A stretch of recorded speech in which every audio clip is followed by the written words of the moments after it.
Hello student, स्वागत है आपका आपके अपने channel SSP with BEd with SSP में।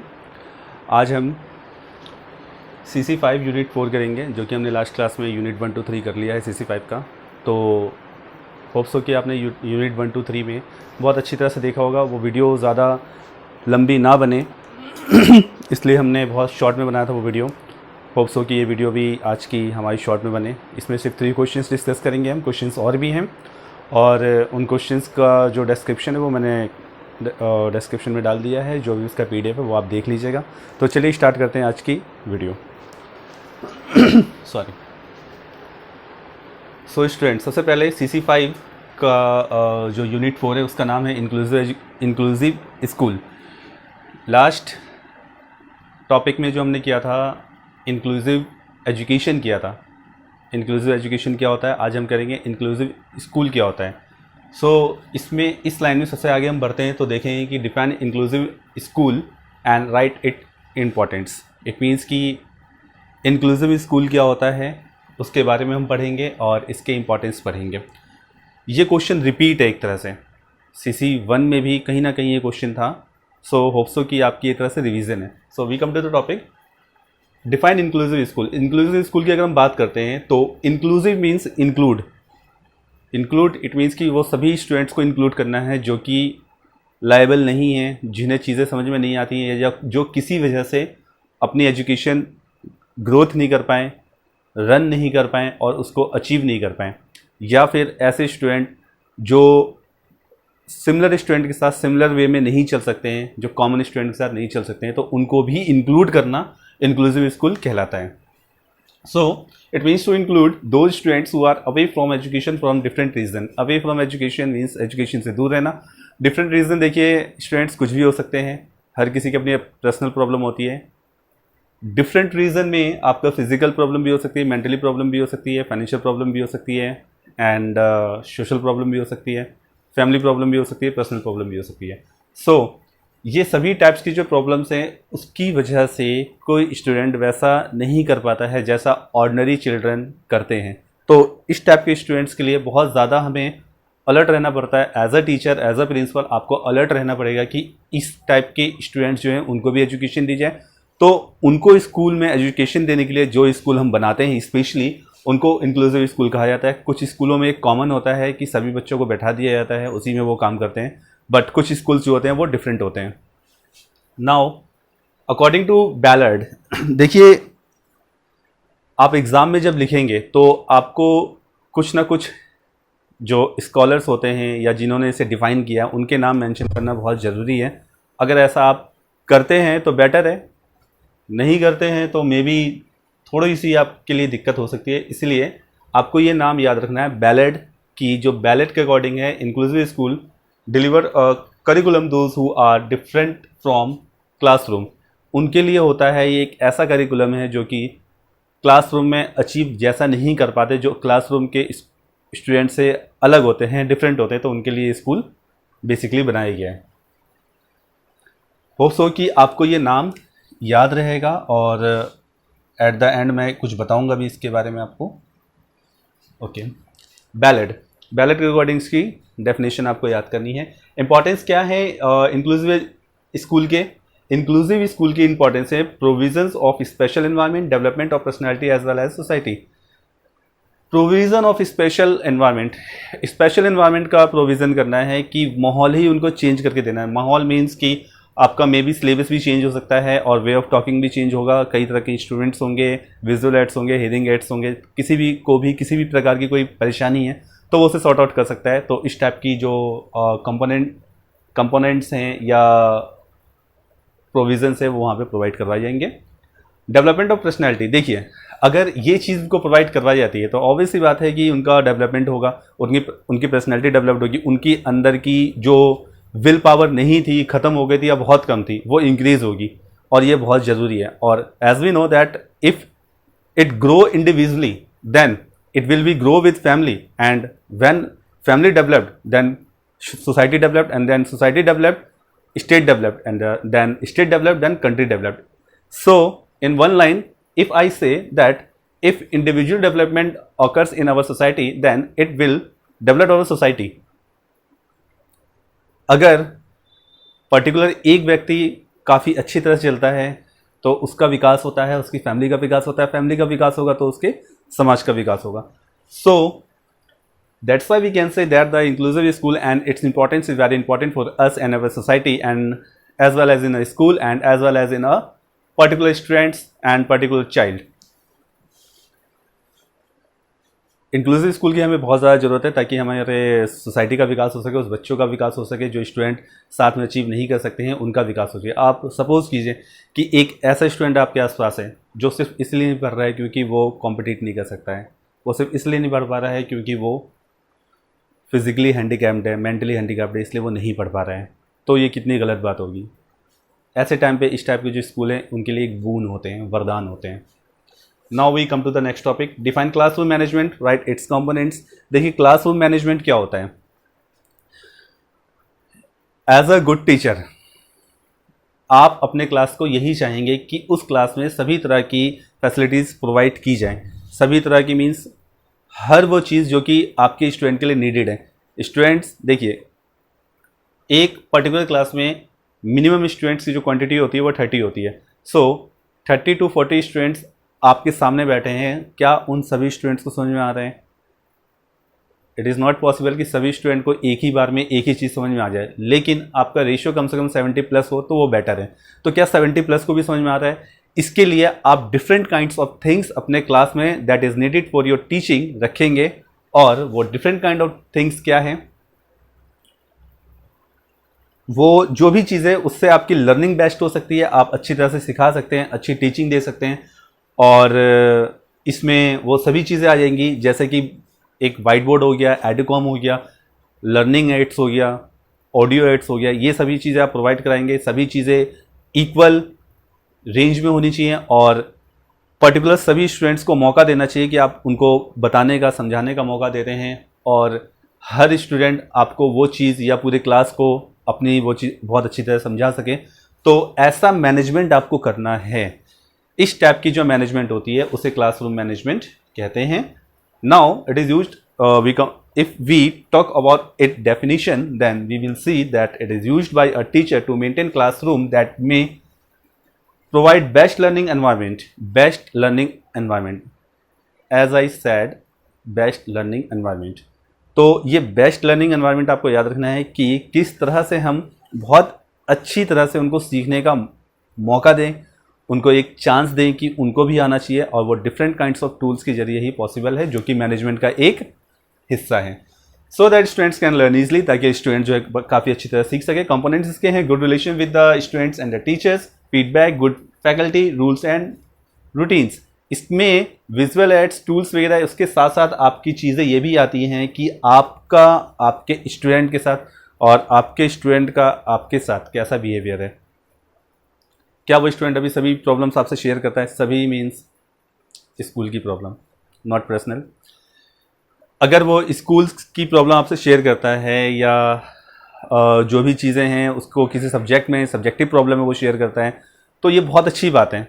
आप अपने सभी स्टूडेंट्स को बताते हैं कि आगे हम क्या करने वाले हैं, एक करिकुलम हो उसके बारे में आप बता रहे हैं, आपने एक रूटीन बना रखा है, आपने एक टाइम टेबल बना रखा है, आपने एक पैटर्न बना रखा है, आपने एक एक्सरसाइज बना रखा है, आपने एक असाइनमेंट बना रखा है। वो सभी चीज़ें अगर आप अपने स्टूडेंट को पहले से बता दें तो ये काफ़ी बेटर होता है, जो कि वो इसके कंपोनेंट्स में आता है। एंड ये चीज़ बॉन्डिंग स्ट्रॉन्ग करती है स्टूडेंट और टीचर की। देखिए स्टूडेंट्स एंड फ्रेंड, मैं आपसे ये कहना चाहता हूँ कि कभी कभार आपने देखा होगा कि स्टूडेंट और टीचर की बॉन्डिंग इतनी जल्दी नहीं बन पाती है। कभी कभार ऐसा होता है कि बहुत ज़्यादा टाइम हो जाता है मगर स्टूडेंट को टीचर समझ में नहीं आते, टीचर को स्टूडेंट समझ में नहीं आते। इसलिए क्योंकि टीचर स्टूडेंट को स्टूडेंट के रूप में ही देखते हैं और स्टूडेंट टीचर को टीचर के रूप में देखते हैं। दोनों एक दूसरे को प्रेडिक्ट कर लेते हैं कि यार एज अ टीचर मैं हूँ, ये बच्चा नालायक होगा, ये ठीक से नहीं पढ़ेगा, या इसकी वे ऑफ टॉकिंग ऐसी है तो ये कैसे करेगा। ये पूरी तरह से सही नहीं है। मैं ये नहीं कहूँगा कि वहाँ पे वो टीचर गलत है, लेकिन पूरी तरह सही भी नहीं है। इसलिए क्योंकि हो सकता है कि वो बच्चे की वे ऑफ टॉकिंग ऐसी है तो हम सडन एक्सप्रेशन ना दें।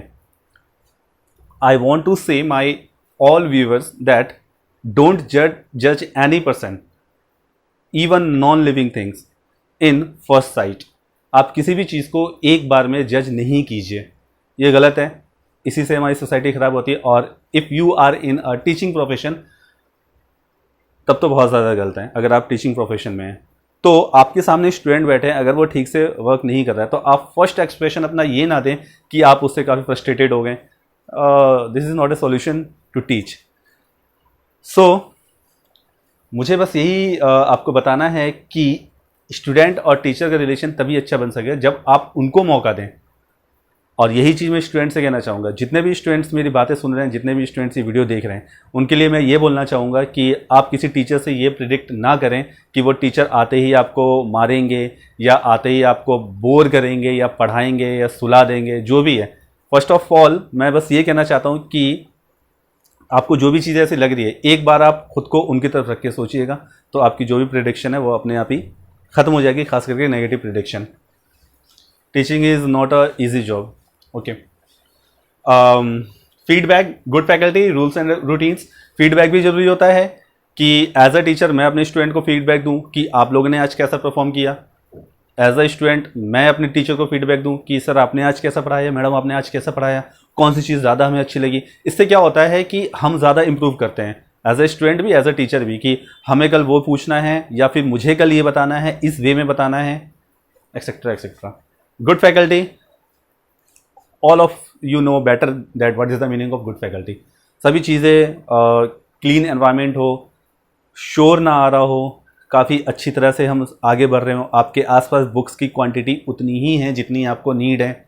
बहुत सारी चीज़ें हैं जो कि गुड फैकल्टी में आती हैं, लेकिन सबसे ज़्यादा ज़रूरी है डिसिप्लिन। अगर आप डिसिप्लिन रखते हैं, गुड फैकल्टी में वो शामिल होता है। Okay, we come to the last topic, that is the part of UT3।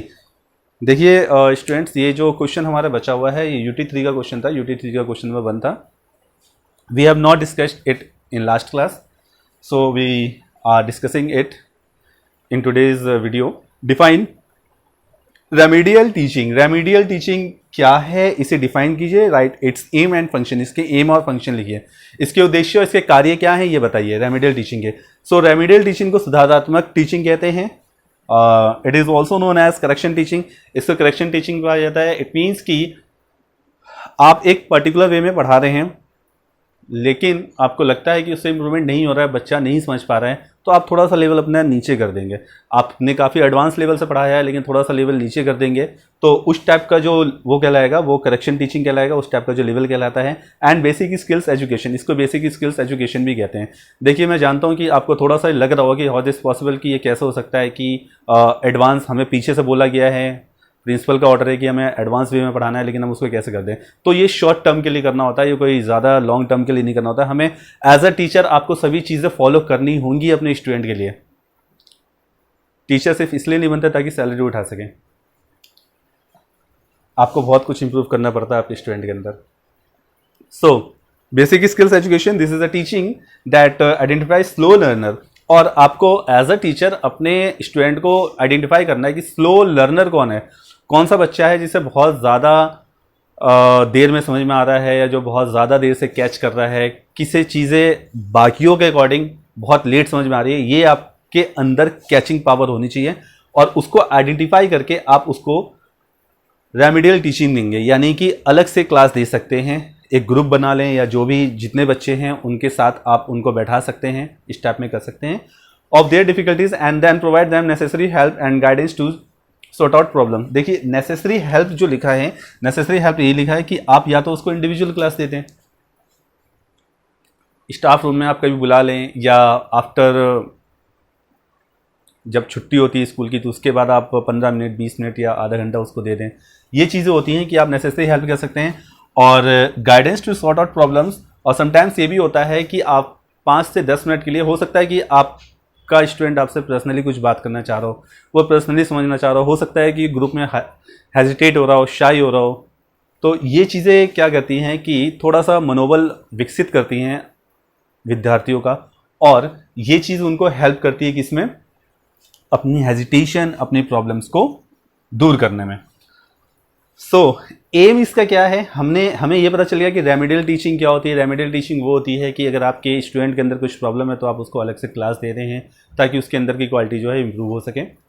And remove problems regarding language. इसका एम ही होता है कि कई बच्चे होते हैं कि लैंग्वेज के रिगार्डिंग चीज़ें समझ नहीं पाते हैं। देखिए, जैसे कोई हम न्यू लैंग्वेज सीख रहे हैं तो कुछ भी हो सकता है, हिंदी, इंग्लिश, जर्मन, फ्रेंच, कुछ भी हो सकता है। उसमें कोई भी अगर आपको प्रॉब्लम है तो ऐसा नहीं है कि आप अपने स्टूडेंट को इग्नोर कर रहे हैं, उसको आपको अलग से कुछ ना कुछ बताना होगा। इस टाइप की जो चीज़ें होती हैं वो लैंग्वेज प्रॉब्लम में काउंट की जाती हैं। नेक्स्ट है to build confidence, to develop ability to the student. आपको अपने स्टूडेंट का कॉन्फिडेंस बनाना होता है और develop ability of the student, आपको अपने स्टूडेंट की जो एबिलिटी है वो डेवलप करना होता है। देखिए, लास्ट टू लास्ट क्लास में मैंने आप लोगों को बताया था कि every student, every person has a quality. कोई भी दुनिया में ऐसा इंसान नहीं है जिसके पास एक क्वालिटी ना हो। तो हमें बस एज अ टीचर वही क्वालिटी पहचाननी है अपने स्टूडेंट की, और उसको फिर टीचिंग से, स्टडी से कैसे लिंक करना है वो आपके ऊपर है कि आप उस पर कितना फोकस कर रहे हैं। So to build self confidence, to build ability to the students, and ये इसके एम थे। फंक्शन क्या है? To assist slow and weak student. देखिए, slow and weak, weak means ये नहीं कि बच्चा दुबला पतला है, वो वीक नहीं। वीक की स्टडी के रूप में वीक है, वो नहीं कर पा रहा है, चीज़ें नहीं समझ पा रहा है, जल्दी कैप्चर नहीं कर पा रहा है। तो इस तरीके से इस स्टूडेंट को आप क्या करेंगे? उसे असिस्ट करेंगे to avoid the wastage in education process. और ऐसा क्या होता है कि 30 में से 10 बच्चे आपके ठीक नहीं पढ़ रहे हैं, लेकिन आप 20 को बढ़ाते जा रहे हैं। तो एट द एंड आपको क्या करना पड़ेगा कि सितंबर में टर्म 1 एग्जामिनेशन होते हैं, उससे पहले जस्ट आपको 7 डेज पहले पता चल रहा है कि यार ये तो 10 बच्चे तो बिल्कुल ही पानी में गए हुए हैं। तो इसको आप कैसे करेंगे? इस टाइप की वेस्टेज से बचने के लिए आप स्टार्टिंग में ही अपना एक प्रोसेस लेंगे, करिकुलम लेंगे जो कि सभी स्टूडेंट को इक्वली ना सही कम से कम इतना तो कर दे कि वो आगे पीछे चल सकें। ऐसा नहीं होना चाहिए कि वो बिल्कुल ही पीछे हैं, बिल्कुल ही स्टॉप हैं। इतना तो होना चाहिए कि उनकी स्पीड पहले जितनी ना हो, बट स्पीड तो हो। होप सो कि आप समझ रहे मैं क्या कहना चाह रहा हूँ। To avoid the wastage in the education process. और यहाँ पे एक वर्ड और है, to assist slow and weak student to pace. Pace means कि उसको हम स्पीड दे रहे हैं कि वो पहले जैसे स्टूडेंट की तरह स्पीड पकड़ सकें। और आई एम श्योर कि अगर आप ऐसा करते हैं तो उस स्टूडेंट में एक न एक दिन इंप्रूवमेंट जरूर आएगी।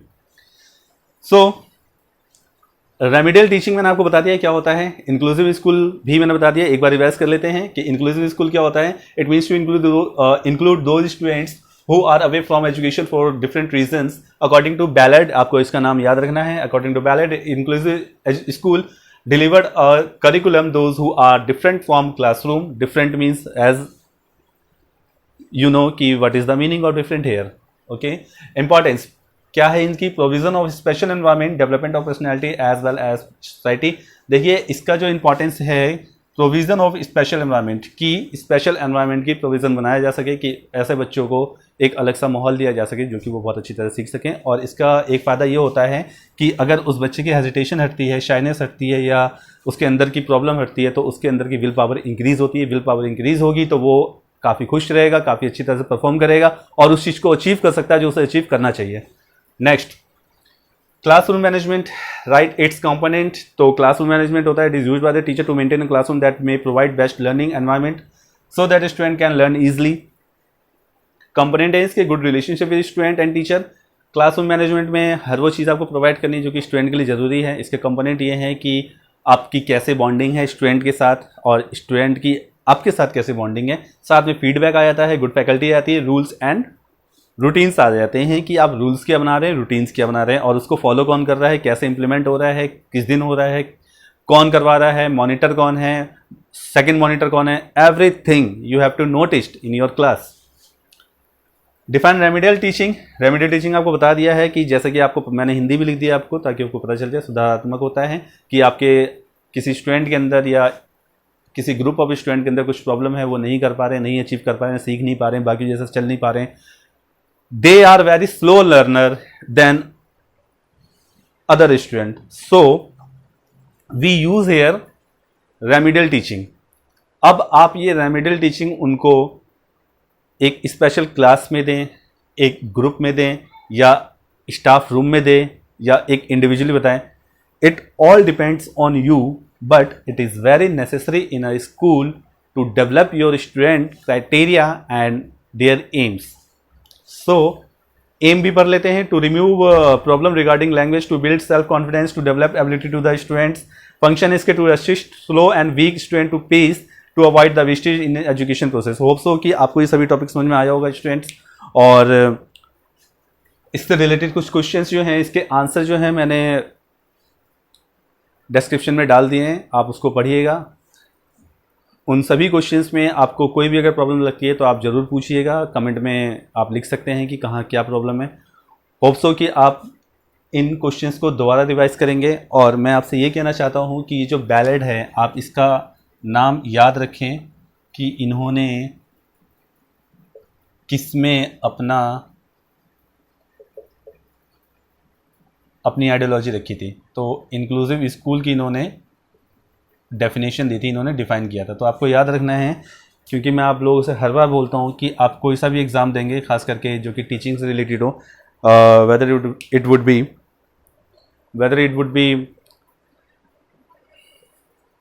TET, UP TET, C TET, even in UGC NET जो कि कॉलेज लेवल पे होता है, तो वहाँ भी आपको ये चीज़ें याद रखनी है। हर क्लास में मैं आपको एक क्वेश्चन बताता हूँ कि आप वो याद रखें। होप्स हो कि आप वो सभी क्वेश्चंस अच्छी तरह से पढ़ते होंगे और होप्स हो कि आप इसको भी ध्यान से पढ़ेंगे। तो स्टूडेंट्स, मिलते हैं नेक्स्ट वीडियो में नेक्स्ट टॉपिक के साथ। तब तक अपना ख्याल रखिए और इसको पढ़ते रहिए। जो भी आपके टॉपिक हैं उससे कनेक्ट रहिए। और आप अगर टीचिंग की पढ़ाई कर रहे हैं, अगर आप टीच करते हैं, तो किसी भी स्टूडेंट को टीच कीजिए, उसे चीट मत कीजिए। अगर कोई प्रॉब्लम है तो आप उसको अच्छी तरह समझाइए, या अगर आपको कुछ प्रॉब्लम है तो आप उसको अपने आप सॉर्ट आउट कीजिए, या उसको नोट्स बना सकते हैं, डिफाइन कर सकते हैं, जो भी है। But you have to be a teacher, not a cheater. So we meet in next video with next topic. Till then अपना ख्याल रखिए। मिलते हैं नेक्स्ट वीडियो में नेक्स्ट टॉपिक के साथ। Thank you.